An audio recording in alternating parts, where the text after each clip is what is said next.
Hey Ash, how are you? So I had my meeting. I actually had two meetings. First, I want to say if you hear chirping noises in the background, those are my newborn baby chicks. I hatched out a whole bunch of babies, so they are staying with me for the time being until they're old enough to be on their own. So I apologize for any background noise. I want to give you and your followers a list of things that need to be discussed privately behind closed doors. We're going to have to come together as a community of black people, and we're going to have to see if we can try and survive what is getting ready to happen within the next 90 days. I was astonished at the meeting when I was told how dire the situation is. Meals on Wheels has been cut so significantly that they are actually collaborating with various food pantries to see if the food pantries can give them excess.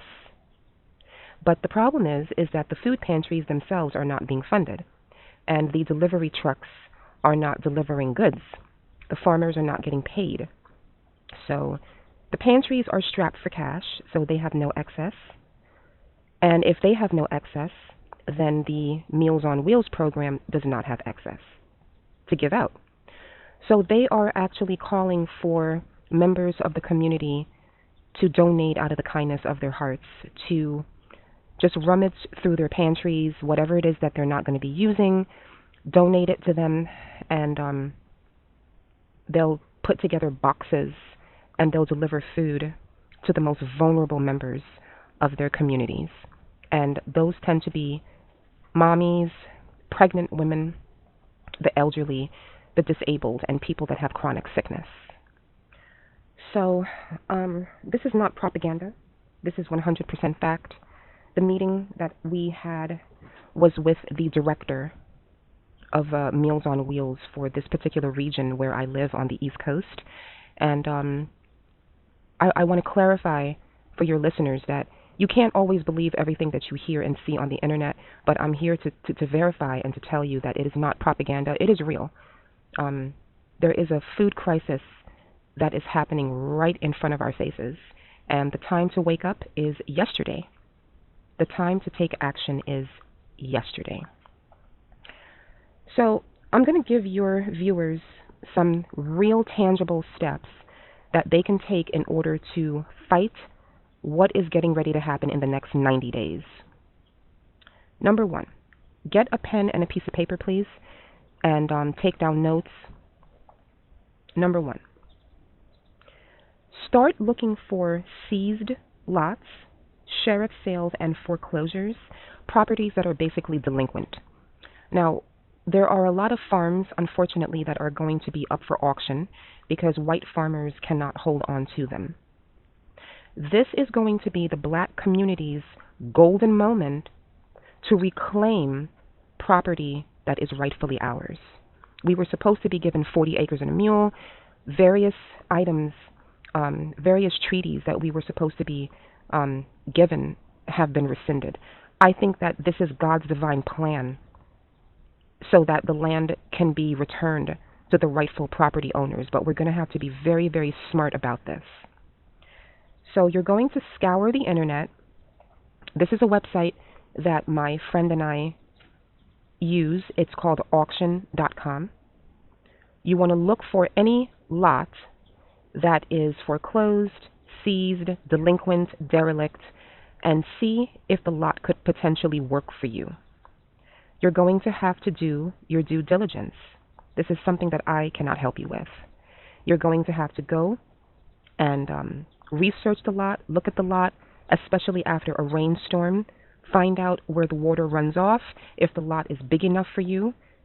Bigger is not always better, of course, but you're going to have to research it on your own and see if this could potentially work for you. There is a website, no, I'm sorry, not a website. There's a YouTube content creator who specializes in this. It's all she does. The name of her YouTube channel is called Money Moods with K, and that's the letter K as in kite. She goes around and she researches like lots. I think one time she had a trailer that she was able to purchase for dirt cheap. If you have someone in your life, or you perhaps, who's handy, you can buy one of those used trailers and you can turn those used trailers into something pretty nice. Like, for instance, I'm going to give you a perfect example. I know a woman who turned her tool shed into a hair salon. She had her husband retrofit it with a salon chair. I don't know how they were able to do the water situation so that the hair can be washed, but a handyman or handywoman, I'm sure that they could make it happen with a minimum of fuss. And she turned her little tool shed into a fully functioning hair salon. And this young black woman is always booked. Always. You would not believe, if you were to say to her, can I come and get my hair done next week? She'll say, sorry, I'm booked out until the ending of July. That's how booked she is. So we're going to have to start thinking outside of the box. We're going to have to start figuring out how to make this horrendous situation work for us. We are the most creative, innovative people that this planet has ever seen. It's time to put that creativity to work. And we're going to have to do it together. Which brings me to point 2. When you find a lot that works for you, gather a couple of your girlfriends, gather a couple of your husbands together, and each person contribute what you can, and purchase the lot together. Get a real estate lawyer. Find out what is permissible in your region. Purchase the lot together. Let's say that you're able to get 10 acres of land, okay? And each individual puts down, let's say, $1,000, okay? When you get the land, of course, everybody's name is going to be on the deed. Now, you can turn this into an LLC. You can turn it into a corporation. Make sure you talk to the real estate attorney to find out what is permissible. Now you have this 10-acre plot of land that you all own. Let's say only 5 of you want to farm on that land. One person wants alpaca, another person wants chickens, someone else wants to do just lettuce and things like that. That means that you have 5 acres, right? Just sitting there. Rent out a couple of those 5 acres and turn it into something called agritourism. And that is where people can come to your property, to your LLC, and they can farm on your LLC, and in exchange, you give them free room and board. This is very popular in Europe, by the way. I don't know if this has caught on yet in America, but in Europe, agritourism is a big, booming business. There are people who will pay. They will pay to come to your little plot of land in Italy or the Netherlands, and in exchange for free room and board, they have to help you till the earth, feed the chickens, process the pigs and the goats and the sheep. They will pay, and they do it because they want the experience of farm life. They want to know if this is right for them before they spend hundreds of thousands of dollars buying land for themselves. So this is something that you can look into. You can also look into renting it out to other gardeners in your area. You can set up a farm stand on your plot in your area so that people can come to your farm stand and they can buy whatever it is that you grow on your plot of land.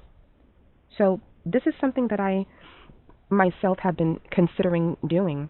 I just have to put together the right people who want to make this investment, okay? Number 3. This is something that my father and my grandfather used to do, and I think it needs to come back because it works. Barter and trade for goods and services within, let's say, a 30-mile radius. If you're a plumber, but you need an electrician, you need to be bartering and trading with someone who can help you, and vice versa. This is going to be an old-time system that is going to have to come back because at this point, we're not going to have a choice. The women can come together and you can barter and trade for clothing, baby items. You can barter and trade, like if you're young and strong and you have a really good lawnmower, cut someone else's grass and let them chop your firewood.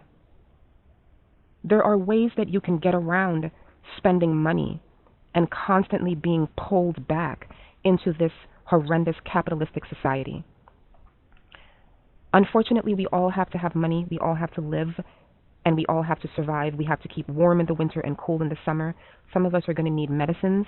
So yes, we are going to have money, but ways that you can get around using money, please do. Number 4, carpool. Maybe one of you has a van. Offer to pick people up from work. If you're a stay-at-home mommy or you're single, okay, and you want to make a couple of extra dollars on the side, do a carpool and pick people up from school, pick them up from work, drop them off, and let them pay you a little fee for your gas, your time, your labor, and the car maintenance. It's a really good way for you to put some extra cash into your pocket, and it's a good way for you to build strong bonds within your community. If you do not have a van, but it sounds like something that you would like to do, consider going to, a used car dealership, or maybe purchasing a van from someone that you know that's big enough so you can make this happen. Maybe the van is only big enough to fit 5 or 6 people. Start with that. Start small, but think big, and see if that will work for you. And of course, before you let strangers come into your car, you're going to have to do your due diligence. You're going to have to know these people, trust them. Measures are going to have to be taken. So make sure you know who you are doing business with when it comes on to that.